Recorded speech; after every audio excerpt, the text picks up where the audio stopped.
I found my wife's old diary and learned the truth about what she had been hiding for 20 years. There were so many times during all this when I thought that I was overreacting, and it makes me sick to my stomach to realize that I had been completely right. I'm a 50-year-old man and I've been with my wife for almost 20 years now. We are high school sweethearts, and I have never wanted another woman in my life. My wife is stunningly beautiful, and she was an amazing mother to our children.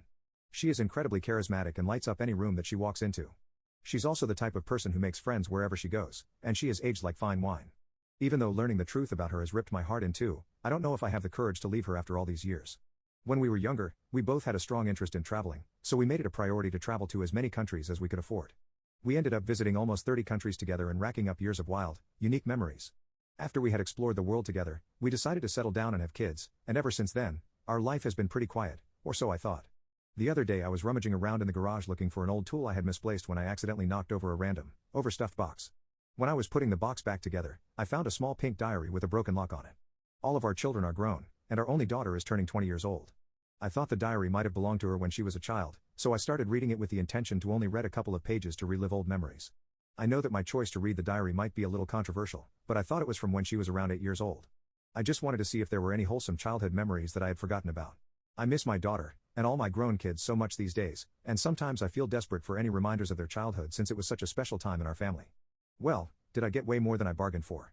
It only took a couple of pages for me to realize that the diary had in fact belonged to my wife. This is when I probably screwed up. Maybe I should have put the diary away as soon as I realized it was my wife's, but I guess curiosity just got the best of me. I kept reading more and more pages of the diary, and I realized she had been keeping it during the time when we were still traveling the world.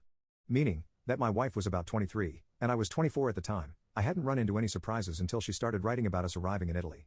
I thought back to the trip. I remember it being one of our worst from my perspective, because I got food poisoning from a crappy cheap restaurant a couple days in. I ended up being bedridden with nausea for 2 days straight during our vacation, and I was feeling so frustrated that I couldn't go out and explore with my wife. But of course, I didn't want to ruin her vacation as well, and I encouraged her to go out and have a good time without me, just to remember to be safe and keep her phone on her. Based on what she told me, she had met some other tourists and went bar hopping with them one of the nights. It sounded like a good time, but I was literally in the middle of throwing up as she was telling me about the night, so I wasn't fully paying attention. I guess I should have, because in the next couple of pages of the diary, my wife started going into the details about how she had ended up sleeping with some rich Italian local that they had met at one of the bars. My heart sank as soon as I read the lines, and I started to hope that this was some sort of fictional, creative writing exercise instead of my wife's true life events. She talked about the intimacy in detail, as well as the guilt she felt afterwards. In the diary, she explained that she had decided not to tell me since I was in such a weak state and she didn't want to ruin my vacation any further. To my wife's credit, she goes on for pages and pages about how guilty she felt about her mistake, and how much she regretted it. But honestly, the damage had been done for me, and I spent the rest of the day just lying down and staring at the wall, thinking about how I had been lied to for literally 20 years. I knew that my wife and I had to have an uncomfortable conversation, and there was no way I couldn't confront her about all this. But again, she's the woman I love, the mother of my children, and leaving her over this would be the hardest thing I've ever done in my life, and I just don't know if I have the strength. Update. I was overwhelmed the day that I found the diary, so I just decided to spend the night at a buddy's house so I could have a chance to process my feelings. It wasn't unusual for me to crash at my buddy's house after a poker night, so my wife thought nothing of it. Good, I really didn't want her to know that anything was wrong since I ultimately had no idea what the hell to do.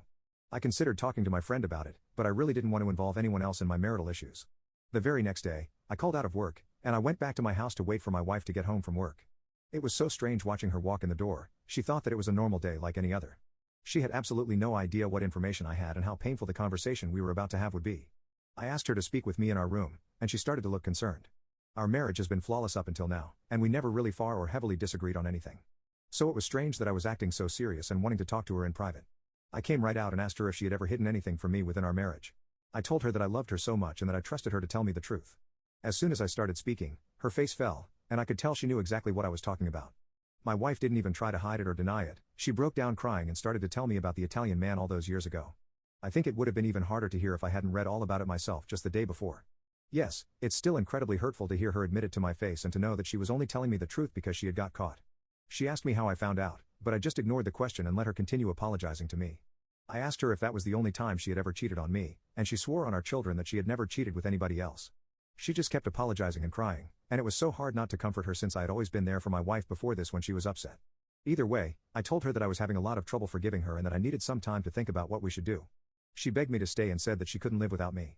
The conversation didn't really get anywhere, and eventually, we finished talking and just started to get ready to go to bed. I couldn't sleep, and even though my wife was upset, she fell asleep immediately, I guess because she had been crying so hard all night.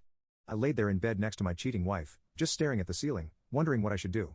The next thing I knew, I was heading back to the garage and flipping the pages to continue reading the diary where I had left off. I had put the diary down while my wife was still talking about how guilty she felt for cheating on me. But right there in the middle of the night, I decided to read the diary in its entirety. Thank God I did, because it turned out that my wife had absolutely no intention of telling me the truth about her actions. I thought my heart had broke when I first read about the cheating, but the rest of the diary completely obliterated any scraps left of it. In the last 10 pages of the diary, my wife admits that the Italian man she had cheated on me with contacted her after we had flown back to the States when our vacation ended. I was already upset to learn that she had exchanged contact information with him, and I thought it really conflicted with all the guilt she had been going on about for pages before that.